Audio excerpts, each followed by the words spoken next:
Hello, everyone. Welcome to Epic Global Solutions Problem Gambling Awareness Month webinar.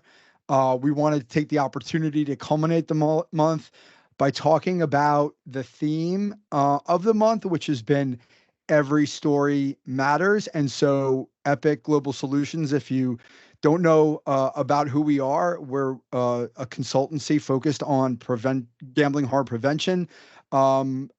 Primarily through the foundation of sharing lived experience. So we're going to take your questions today and talk about our own experiences in that space and really want to come through and try to help everybody as much as possible. So before we get into the questions, I wanted to introduce my esteemed colleagues and friends, Meg, Liz, and Greg. I'll let everybody go through and do a quick intro of themselves, and I'll pull up the rear, and then we'll get going. All right, I'll start. I joined Epic about 2 months ago, and my name is Meg Popovic. I'm a part of the North American team building relationships within the professional sporting space. Greg, go ahead. How's everybody doing? Greg Weber. I have been working for Epic part-time for a little over 2 years now. I am 34 years old and I live in New Jersey. My role at Epic is a program facilitator. I speak primarily to college athletes all across the United States. And I'll pass it over to Liz. Hi, I'm Liz Thielen. I am from the East Coast, but I live in Illinois, and I've been with Epic for over a year now as a lived experience facilitator, and I also primarily get to work with college athletes about their particular risk for problem gambling. And my name is Mike Huber. I am also a lived experience facilitator for Epic, working primarily with student athletes through our NCAA sports programming. But I am also moonlighting as a webinar host and podcast host for Epic as well, which is a lot of fun. Glad to have everybody here. So let's get started. I wanted to just kind of get everybody started. Maybe the best way to start is to learn a little bit more about what everybody does, because, you know, if you're listening and you don't know, we have people on this webinar who actually do other things for a living as well as working for Epic. So, like, can you guys all talk about, and I'll kind of direct everybody here one by one, but talk about what your roles are outside of Epic. What are your passions? Like, what do you do in addition to helping people through sharing your story of lived experience? So Liz, why don't you go ahead and kick it off first? Sure. I'm actually one of only about 65 certified gambling counselors in the state of Illinois. And so I do provide direct counseling for people who've been impacted by gambling disorder. But a large part of my time is also spent doing public awareness. So I go and, I mean, this month I've talked to public defenders and probation and drug courts and middle school students and high school students and just really the general community at large about gambling disorder and really trying to help prevent gambling harm so that the treatment services that we offer hopefully will become obsolete at some point. Excellent. Greg, why don't you go ahead? Thanks, Mike. Yeah, so my full-time profession is a firefighter here in New Jersey.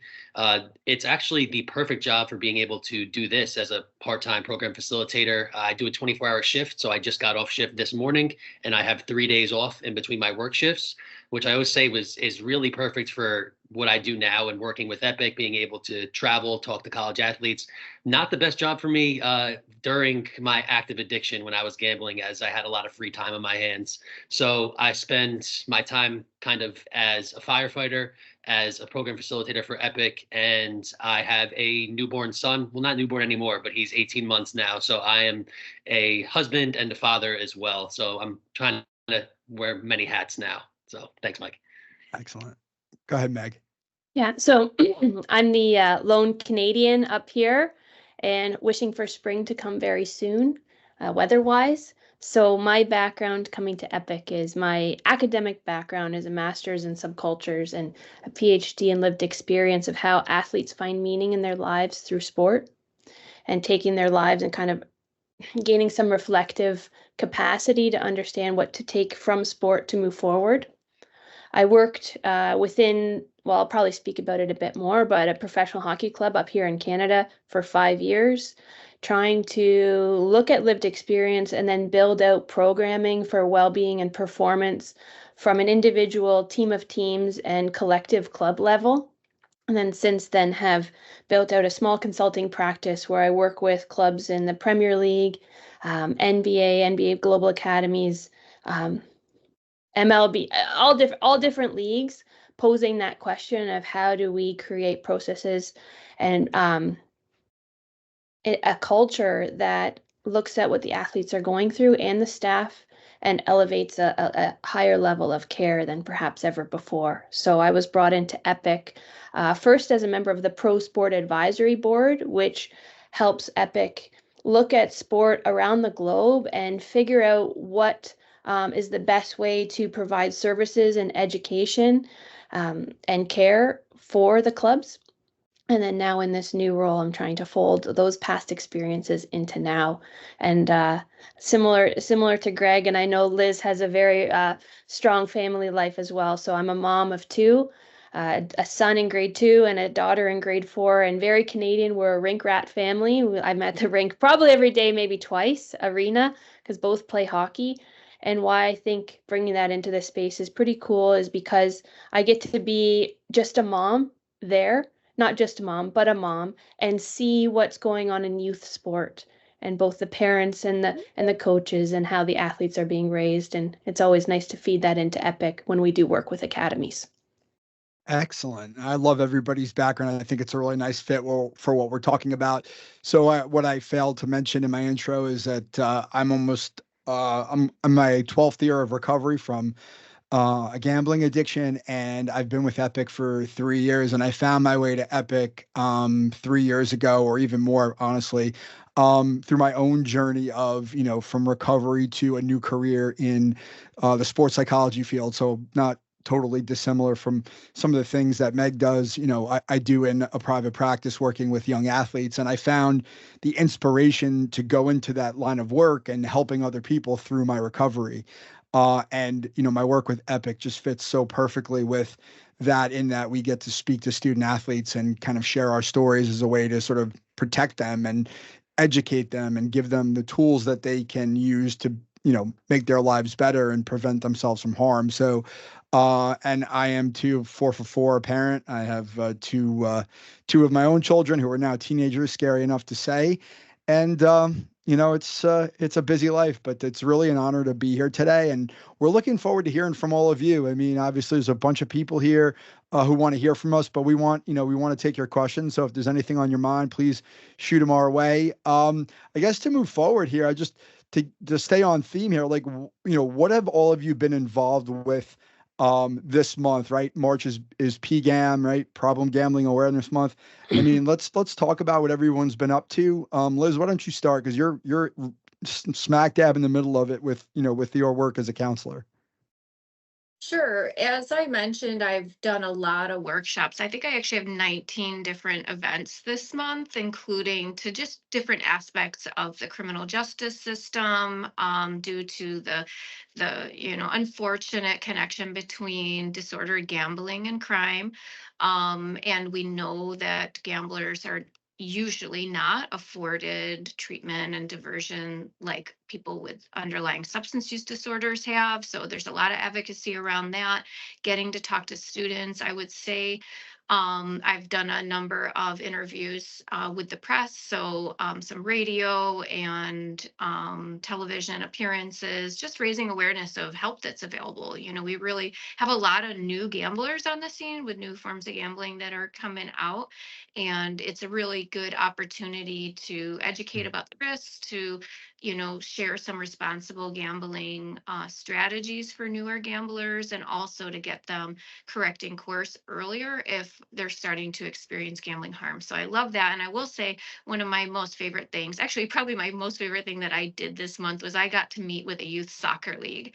And I got a 16-year-old at home who's a wrestler, so I just felt like I was hanging out with a wrestling team, because they're all so similar in their enthusiasm and their talent and their energy, and they were just so receptive and interested, and this is a group of people who are interested. They're interested in sports betting, they're interested in gambling, and to be able to share information in a very respectful and conversational way, to say, hey, this is something that you might be interested in. If it's something that you think you might want to have in your life at some point, one of the strategies would be to wait to introduce it into your life, and until, keep focusing on all those great things that you're doing right now, and, hold off on getting involved in this. And I want to say, I wish I had had a Meg or a Mike in my life when I was earlier, when I was an athlete and when I had some vulnerabilities that emerged, because I didn't know about any of this. So I love going out there and sharing some of the things that I really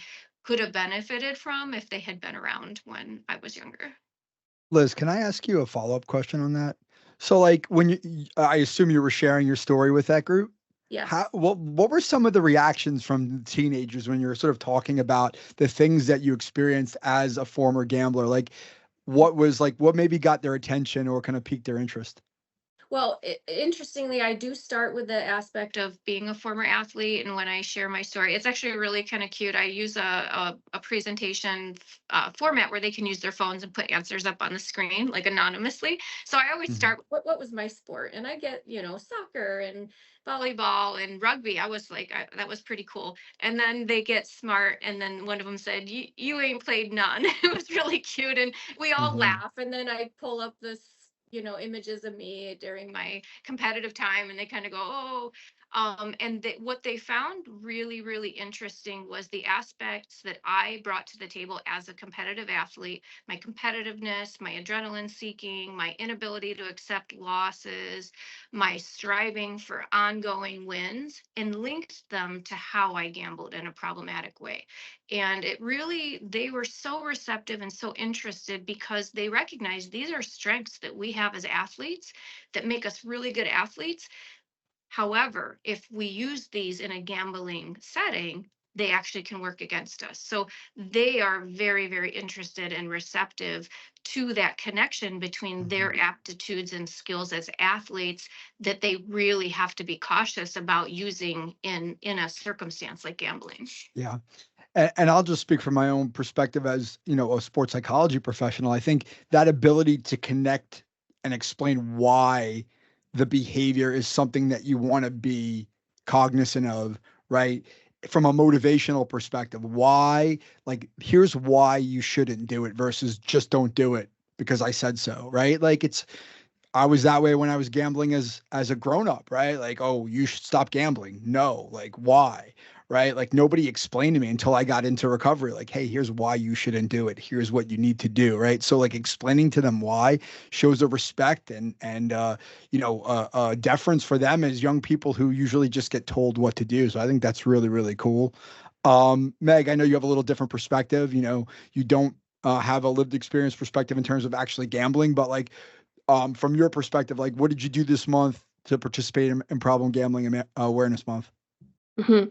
So I'll speak to my very first event that I attended, because like starting any first job or new role, you often remember those moments, those initial moments.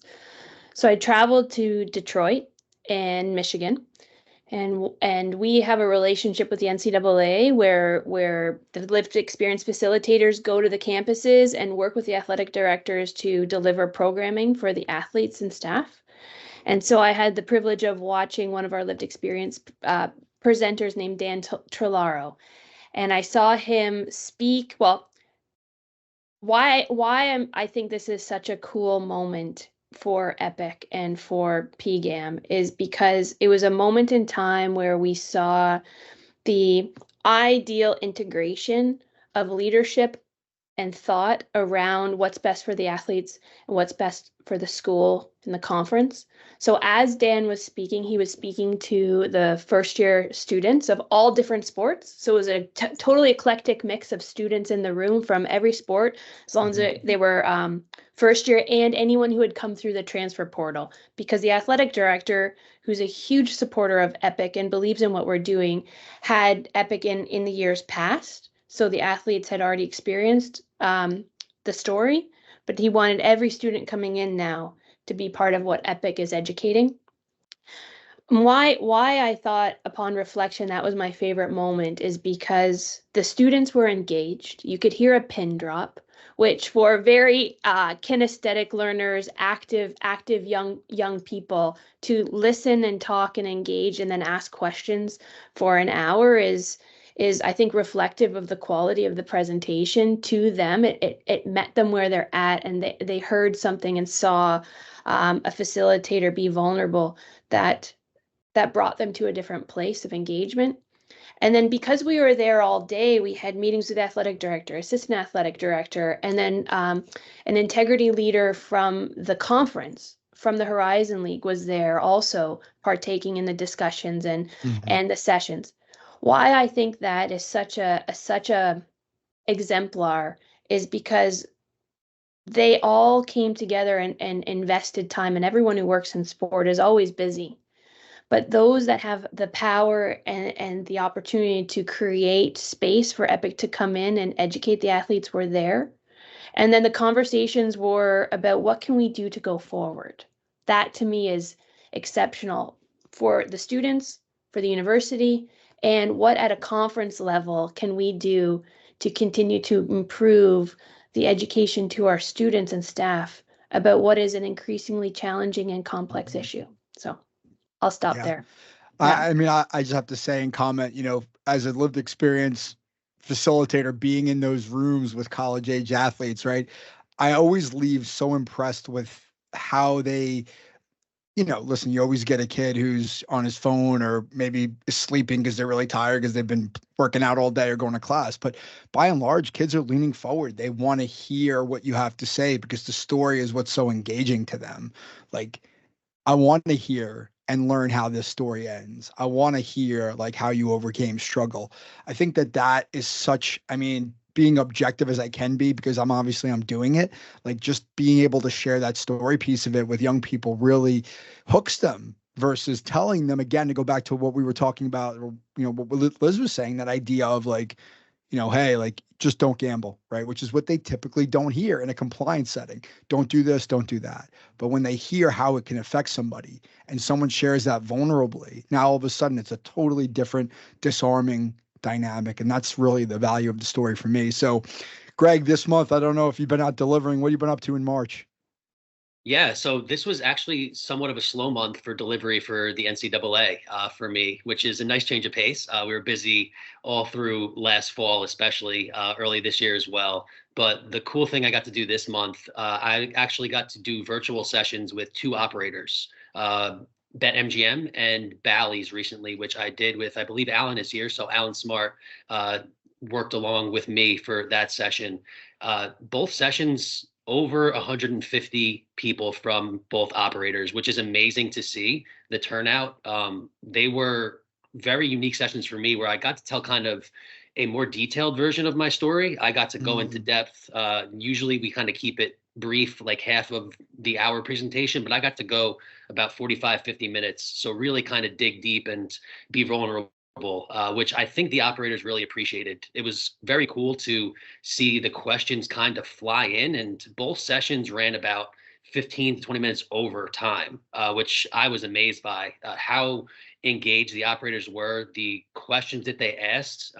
They were truly showing how they care and are trying to make changes and make a difference, which is kind of personally what I love to see. The operators and the people involved in these sessions really listening and taking in the whole lived experience aspects. Like that's always been what I've found to have the biggest impact. And that's why I love Epic, because every story you hear is different. It hits people in different ways.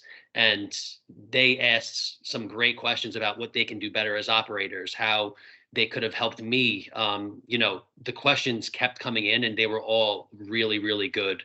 So this was a kind of a cool experience for me, a different perspective. Normally talking to the athletes, getting questions from them. This was the operator side. And it was really eye-opening and I loved every bit of it. So. Yeah, I think that, and I mean, the spoiler alert, like I've had that experience too this month, and I've done some of those operator sessions, and I think what's what's unique about it and what I love, and this kind of spills over into the work that we do with the NCAA. Sometimes we'll talk to coaches and we'll talk to staff members and we'll talk to people on the operator, customer service team. Like those are grown adults who may have somebody in their lives, like a loved one, a parent, a sibling, a friend who has had the experience of struggling with gambling, and like, or they've had somebody in their life that struggles with something else, but they have that experience of being in those shoes. And I think that they really appreciate us sharing our story because they can relate, whether it's gambling or something else, where they just go like, hey, I've been there before. Like, and I didn't really understand, or I don't understand why so and so does this behavior. Why do they gamble? Oh, like I kind of get it now. And they can use that information in their job, right? When someone picks up the phone and calls an operator, and they're screaming and yelling because they don't get their bonus or they can't deposit their money because their bank is putting a block on it. Like understanding that the behavior of a compulsive gambler is just can be so erratic, right? And so being able to help those people who are not engaging in the behavior but are affected by it, it's so, valuable. And I did have that experience this month, but I also had the opportunity to host a couple of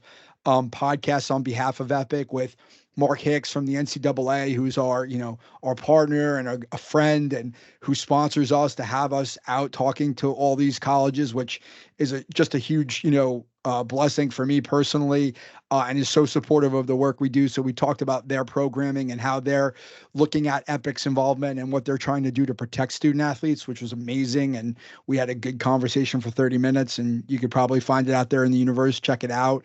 I also had the chance to interview Ben McGregor, who is on our team, and he's our, director of, pro sport, and just a great guy, and a guy who's been trying to affect change in sport for, a long time in terms of working in professional rugby in England and now with Epic. So, just being able to talk to people who are in this like fight, if you want to call it that, this place of trying to help people through their experience, through changing policy, through, changing the way people think about things. It's really, really cool and rewarding. And I think we've really tried to focus on those stories this month to try to get people to understand, what's on the other side of it, what really goes on. So I'm going to shift gears a little bit here, related, but a little bit more general. Like, so the question to the group is, what is your most rewarding experience in terms of delivering your story for Epic, right? So like Liz and Greg, maybe this is directed at you, but like, are there examples or are there specific instances that you can point to and say, man, like, wow, that just kind of knocked me over when I had this experience in the lived experience setting? Greg, why don't you go ahead? Do you have anything that stands out to you? Yeah, so going off of what we just spoke about with the operator sense, I actually developed a relationship with a woman from BetMGM that works for the company that we speak on a weekly basis now, which I think is one of the coolest things about Epic. She just related to parts of my story, and we had so much in common. And she's from California. It's crazy the relationships that we're able to build just from being vulnerable and sharing our story, which is what I love the most about what we do. And there's multiple, I mean, I can probably think of about 10 to 15 times, which this is my favorite part, is when somebody after a session comes up and talks to you about something that's going on in their life. It might not be gambling related, like you said, Mike. It could be a family member dealing with alcohol, with drugs, it could be anything. I've had, people from multiple different schools talk to me about just addiction in general, and just tried to help them as best as I could and just be there to listen. It's really cool when you're able to be vulnerable and tell your story, and people are able to do that back with you. That's definitely the most rewarding and fulfilling thing for me. And that's kind of how I know we're having and making an impact. I know it's kind of cheesy to say, but I always tell every group, like, if we can connect with one person in every room that we enter, like we're making a difference. And I do see that everywhere we go. And I won't get into details of anybody's personal matters, obviously, but I've had so many great conversations with just young people. And I do feel like I'm one of them still, like as a former athlete, as somebody, like I can relate to a lot of these young kids and what they're going through. And I think that comes through with our stories, and they feel comfortable coming up to us and having these tough discussions, Yeah. and some on the verge of tears even, right? So I just love having those deeper conversations and just trying to help pretty much in any way that I can during those sessions. Well, I'll just say, Greg, I don't think it's cheesy at all.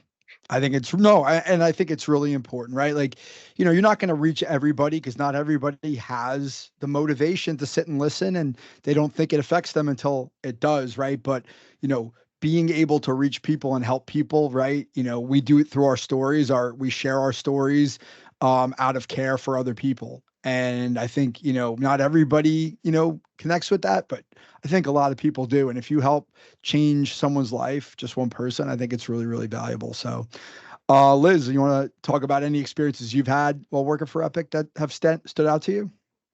Sure. Yeah, it like Greg, it's hard to narrow in on one because every single delivery is just it's just like so fulfilling and Mhm. for me like energizing and recharging. But there's been a number of circumstances where somebody does come up afterwards and want that time to kind of process something. And one I recall so vividly was actually a young female athlete who disclosed that her father was gambling in a way that the entire family was devastated and her own schooling was being impacted.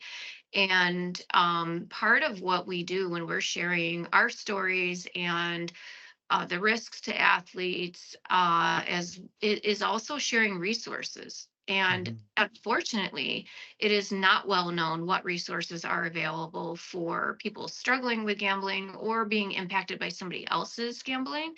And this young lady felt alone. And then she didn't feel alone anymore. And she felt like, hey, there's a place that I can go for information and support, that my mom can go for information and support. And it was like, though you could just see the weight of the world just kind of like melt off of her. And so there are just, we want to support our collegiate athletes at all levels. And just being able to have these conversations with them and connect them to resources that are available but are just kind of invisible because people don't know about them is so powerful. I feel like the feedback that I've gotten in those informal conversations afterwards has been focusing on a couple of things when we've used the word vulnerability a lot. And as athletes, we want to be strong and invincible and powerful. And it's only in somewhat recent years that athletes are starting to emerge and be able to say openly, I'm taking time for my mental health. I am struggling with this issue and I'm taking a break as a result. And so slowly, we're just in general trying to empower athletes to recognize that part of being strong is recognizing when, there's something that needs to be attended to. And in the past, it was more like black that out and don't Mhm. talk about it. And unfortunately, then a lot of people can just experience such devastating consequences. So really adding to, changing that narrative. We're helping to change that narrative that part of being a good athlete is attending to all of those, physical and emotional and social needs. So that's been really incredible. The last thing I want to say, and I know like you asked, Sure. is No. the female athletes are really, really appreciative of that female perspective because we have similarities and we have differences. And gotten such gratitude from the female athletes for sharing that experience because it's not, we know gambling when it goes wrong is a very hidden, silent thing, even more so with women because the research is showing us that women tend to gamble in isolation, whereas the guys might be doing it together in this camaraderie kind of way. Mhm. Um, and so the women, you don't even necessarily know that they're doing it. And we carry a lot more shame than our male counterparts. And there's already a lot of shame. So the gratitude that these young women have come up and expressed afterwards, and I'll never forget the softball team that they all thanked me and they all shook my hand, like every single one of them on the way out. Mhm. It got to the point where I was saying, good game, good game, good game. Because it very much like the end of a game. And it's just been so rewarding and fulfilling. I think you raised a great point because my experience has been like I think it's really, really rewarding for me and interesting to see females who are actually a lot of times more interested in learning about the behavior, because a lot of them don't know, maybe don't know as much, or maybe they have a loved one in their life, whether it's a significant other or a father or an uncle, whoever, and they don't really understand like why am I doing this, right? That was my own experience with significant other in my life. Like they couldn't understand like the rationale and the reasoning underneath the gambling. Why do I feel crazy? Why is this person so erratic? And when you could start to peel back the layers about why you gambled and what that looks like for people, they just like they appreciate that just as much as if it's stopping them from doing it themselves, because that effect from other people is just as powerful sometimes, if not more, because you can't even control it. Right. And I've had so many young people come up to me after sessions, whether it's a man, a female, or a female. I have a friend, I have a boyfriend or a girlfriend who has said, like, I experience with them and it makes me scared. And what can I do? And like the ability to sort of give them the resources, explain to them like what the thinking is and what they can do to put themselves in a better position to help those people. I mean, that's just like, that's to me, that's gold, to be able to do that and share that with them and have them feel like a little bit of a sense of relief, like, oh, I get a little bit more about what this is all about. And I have an idea of what I can do. It's really an honor and a privilege to be able to do that. Now, one of the questions I did definitely want to ask is, Liz, I think this one is primarily for you. Um, how have you responded in your role, particularly as a counselor, when you've seen others harmed by gambling? Like, how do you, especially someone who has the experience of being in that position, like, how do you respond when you're faced with dealing with somebody who's in the grips of compulsive gambling? Well, one is really starting out by thanking that person and acknowledging how Yeah. difficult it is to reach out, because the shame that goes along with this disorder, in my opinion, in my experience, Hmm. exceeds you can see with other addictive behaviors, because it's like it's not a substance, so why should I be acting so out of control?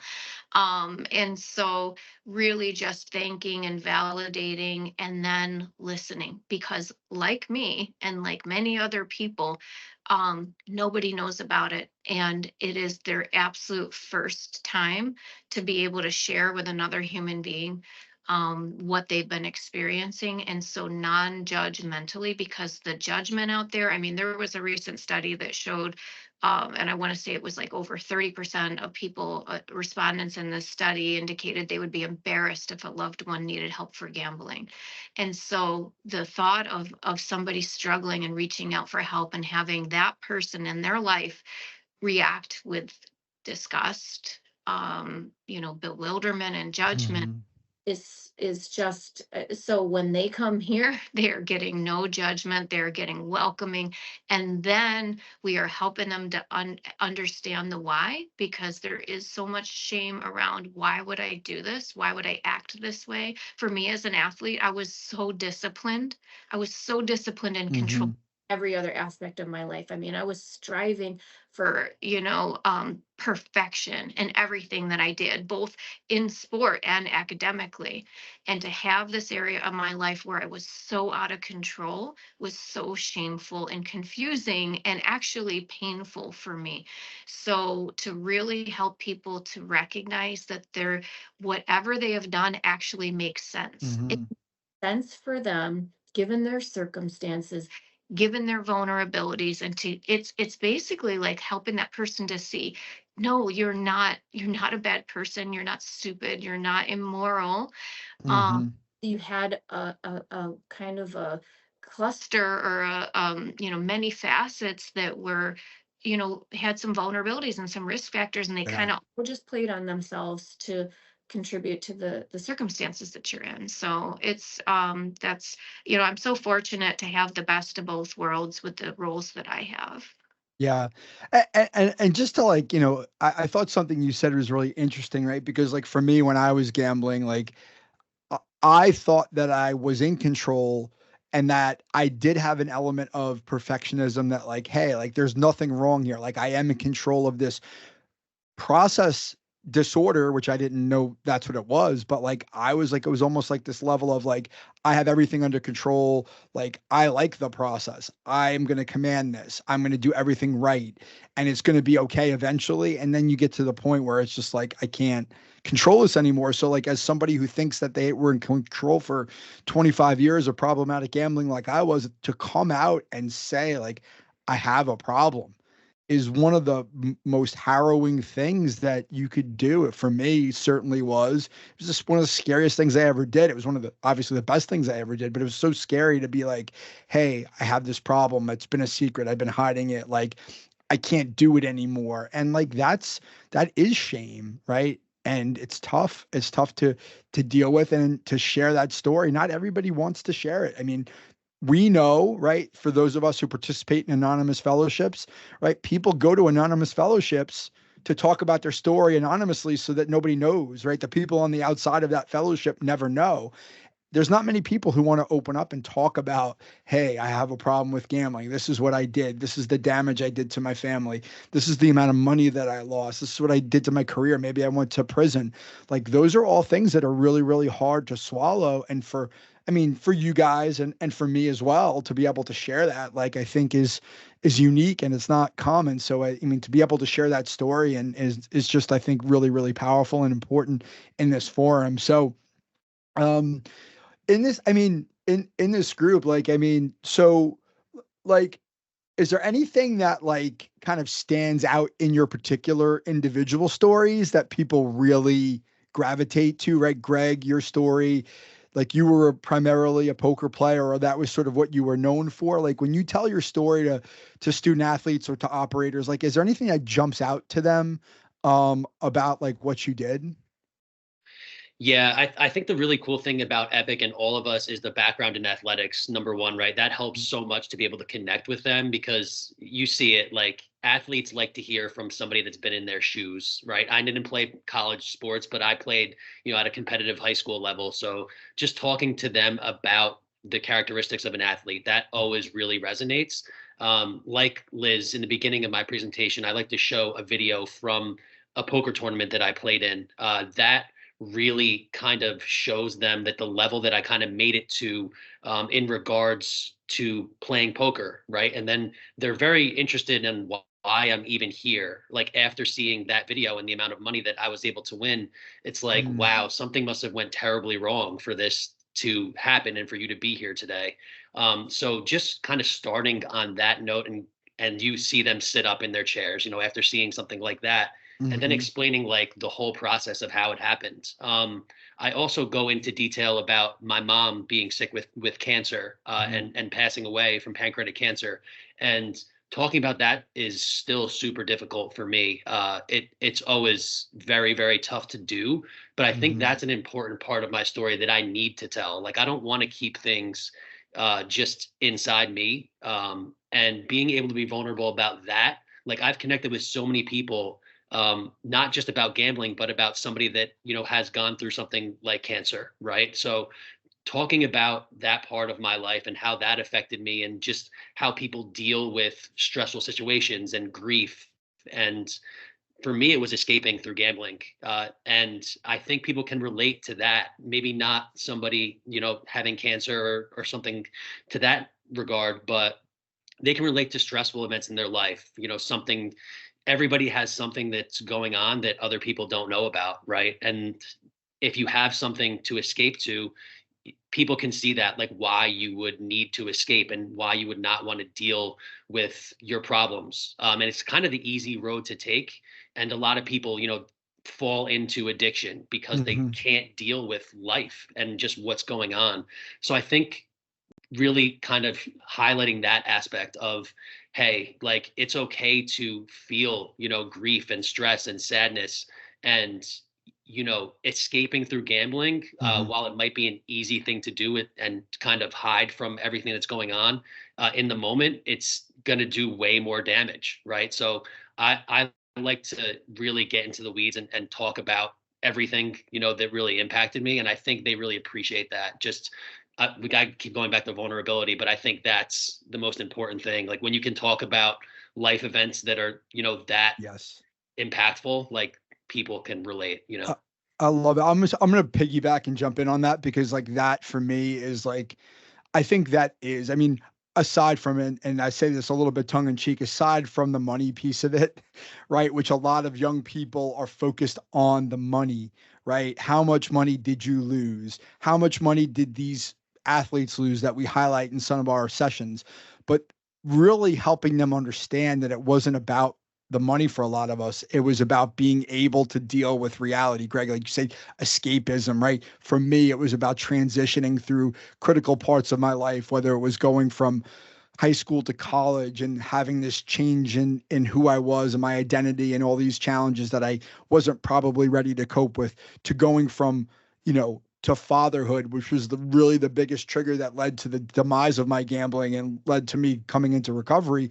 Like the challenges, the emotional challenges, and the change in life that came with being a father, and how those, like, signposts in life, those hurdles that you have to jump over where everybody thinks they should just be a certain way, that should all be joyous and wonderful, are like really, really hard for some people to deal with. And gambling was the perfect escape for me until it wasn't anymore, right?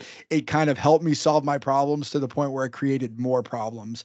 And I think a lot of people who don't have an addiction, particularly related to gambling, because it's so unique, and not understanding how gambling is used as a way, a crutch or an escape or a coping mechanism, to help them understand like the thinking and the motivation and how that was part of it, is just like really, I think, just connecting on a human level of like, hey, like this is why I did it. I became a father, and you think that would be wonderful and joyous and perfect, and it wasn't. It was hard and messy, and I wasn't ready. And so I turned to gambling as a way to sort of fill a void that I felt like I was losing as a result of becoming a father. And I think people don't really think about it that way, but when you explain it, they're like, oh, I get it, right? So Liz, I mean, for you, like, are there specific elements of your delivery or your story that people tend to connect to? Yeah, I completely agree. It's very much all of this is resonating with me. And what seems to resonate with the athletes is the identity of an athlete. And I had this, well, I had a career ending injury. And so, um, Yes. I went from a trajectory where I was an amateur boxer. For those of you who don't know my story, a Golden Gloves state champion, United States champion. And I was, poised to turn pro. I was actually going to turn pro on the undercard of Camacho and Sugar Ray Leonard, which a little bit dates Wow. me by even saying those names, right? um, but it abruptly ended with an injury where I still have a plate in my arm, and in my sense of of identity was completely shaken. And so many of our athletes identify as athlete to the core. That's who we are. And to have, the issue of a transitioning athlete is something that we don't in general really attend to very well to begin with, let alone when it's an abrupt transition. And so they really do identify with that because, half the time I Mhm. can look in the crowd and some of them have hobbled in on crutches, so they're already in a state of injury. Their routine is disrupted. They're not sure how they're going to perform, when their injury is healed up. Are they going to lose their place on the team? Are they letting the team down? And they really all resonate with that. And how I share with them that in losing that identity, in missing the adrenaline that I had been accessing regularly, turning to gambling to kind of keep that persona of this, like, big roll, hot shot, high roller, that kind of thing. They really could see how easy it is to turn to something that could Yeah. be damaging in that transition. And so I really do appreciate the opportunity to help them to really start thinking about what are the other facets of my identity that can start to be cultivated and emerge, because I will be transitioning out at some point, whether it's Yes. or whether it's slow. Yeah. So I like, Meg, we got Meg back, thankfully. We missed her. She's back. Technology doesn't always cooperate with us, and that's okay. But I do want your perspective, Meg, on this. We were talking about like being somebody who helps other people who might be going through the experience of having a problem with gambling or may have experienced it in their personal life, like what's been your experience like working with or helping somebody who's been harmed by gambling? How do you kind of view that, or how have you responded to that when you've been faced with it?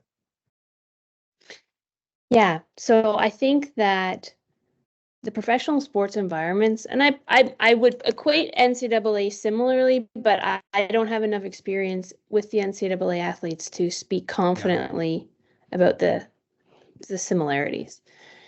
In the professional sporting environment, particularly in the sport that I worked in for 5 years, which is hockey in the NHL and the AHL and the minor leagues and the draft and combine and bringing athletes into the club. It's the complexity is that it's a place of employment, and it's a precarious place of employment because the contracts and the relationships are 1, 2, 3 years that are based solely on performance on the ice. And the relationship between the company, even the staff, and the athletes, while care is there for some, it is highly transactional because the end of the day, the athletes who play, which are a very small number of people relative to everyone that's around them, making the company profitable, have a lot of pressure. And so to expose any vulnerability, whether that be an injury, in mental health, in and by extension addiction, it's what athlete would want to do that to him or herself when they've worked their entire life Sure. from before they even know their memories towards this sport. And so what I found was extremely challenging in the role of director of well-being and performance is that no matter what, I had the logo on my chest that I worked for, and these were young men employed by the organization to perform. And it was very hard when they came forward to know what was best for the athlete and what was best served and what was within the integrity of the business.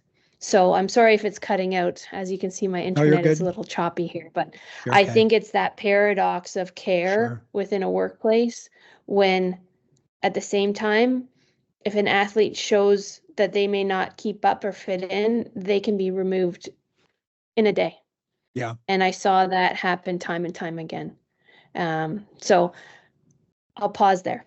Okay. Well, but I think that's a really extremely valuable point because we talk about our work with the NCAA, and it's very, very similar nowadays in the sense that there's this element of compliance. There are rules and regulations, and if I break the rules, there's going to be a punishment. And I don't want to give away all the things that I've worked so hard for by turning myself in or getting caught breaking a rule. But at the same time, I think there is a building awareness, and I could certainly say this from my own perspective and experiences that I think at that level of the NCAA specifically, there's definitely a question on the table about how do we put the person over the performer? How do we create infrastructure that values the human being and says, hey, we want to create a system that says we're going to try to help you as much as we can without punishing you for a behavior that maybe you don't have control over or maybe you don't know enough about.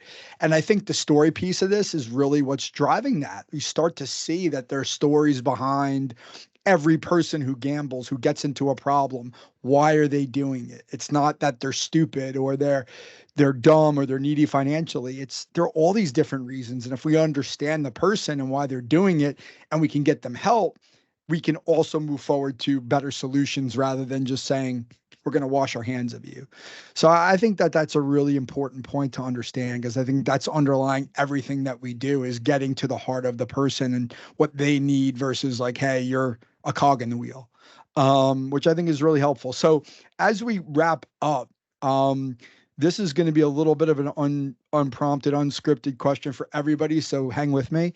But I like to wrap up this way. Like if there's one thing you can leave listeners with, like one takeaway or one piece of advice that you think is just super critical about the importance of story or just in general about this conversation, like what would it be? So Liz, I'll start with you. I mean, you have a lot of experience here, so I'll let you kick it off.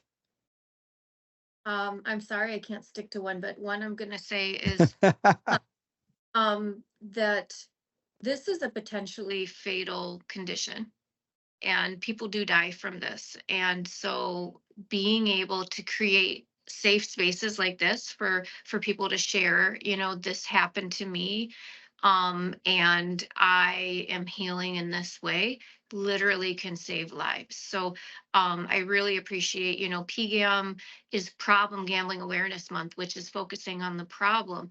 This Every Story Matters to me creates a caveat to the person behind the problem, and I think it's beautiful. And I feel like, have the conversation was a great motto too. But Mhm. Every Story Matters to me is just, so pivotal. The other thing I would say is that it's never too early and it's never too late for people to reach out. Gambling is something, just the behavior, it's been around forever, it's going to be around forever. And as an industry, it's something that can be more sustainable if we keep people on that, low Mhm. spectrum, and create opportunities for them to, one, self-assess their own risk. Is this something I want to do? If so, how do I do it safely? How do I Mhm. recognize if it's going off the rails, and how do I correct course? Rather than to get to this endpoint where there is devastation. So thank you very much. Excellent, excellent, excellent. Meg, what do you think? What's the one thing you'd leave everybody with as they move on with their day? That if you're in a position of power and authority over people's lives, and I'll speak specifically to the athletes, to really understand what influence you can have within an athlete's life and what your intentions are. So, if, for instance, you're in a position where an athlete coming forward could be detrimental to his or her entire life, try to put things into place Mhm. preventatively that honors that person or the young people that you have under your care versus reactively just having a punitive approach, because every single one of those young people is someone's son or daughter. And there's a reason why this path went that way. And so just know that wins and losses or money in the bank really at the end of the day are not what this life is about. And I think if you put the other people first, invest in infrastructure that cares for those young people. Mhm. Excellent. I love that. Greg? Yeah, like Liz, I don't think there could be a better slogan than "Every Story Matters." Like it's like the most true thing to me. I'm part of a problem gambling support group where we do have therapy sessions every so often where somebody has the floor and they get to share their story for 45 minutes to an hour. And for me personally, that's the most impactful for me. You never know like how much you can relate to somebody, and like the best messages I've ever received are like, hey, listening to your story like really changed my perspective and allowed me to understand that I have a problem and then I need help. Mhm. And I think that's the reason that Epic exists. Like that's why we do what we do, is to help people. So it can't be a better there can't be a better slogan than "Every Story Matters." And I've always just encouraged people to just have the conversation with somebody, right? If there's somebody that you think may be struggling with gambling, have the conversation as well. Like you have no idea when you open up and ask somebody how they're doing. Like it could be as simple of a question as that. Like, is everything okay? How are you doing? In a broad sense. And that might open up the door for them just to be able to share with you what's going on in their lives. And as we've talked about, gambling is not an easy thing to talk about and admit that you're struggling with. Like nobody wants to admit that they're powerless over something that is not a substance, like we talked about earlier.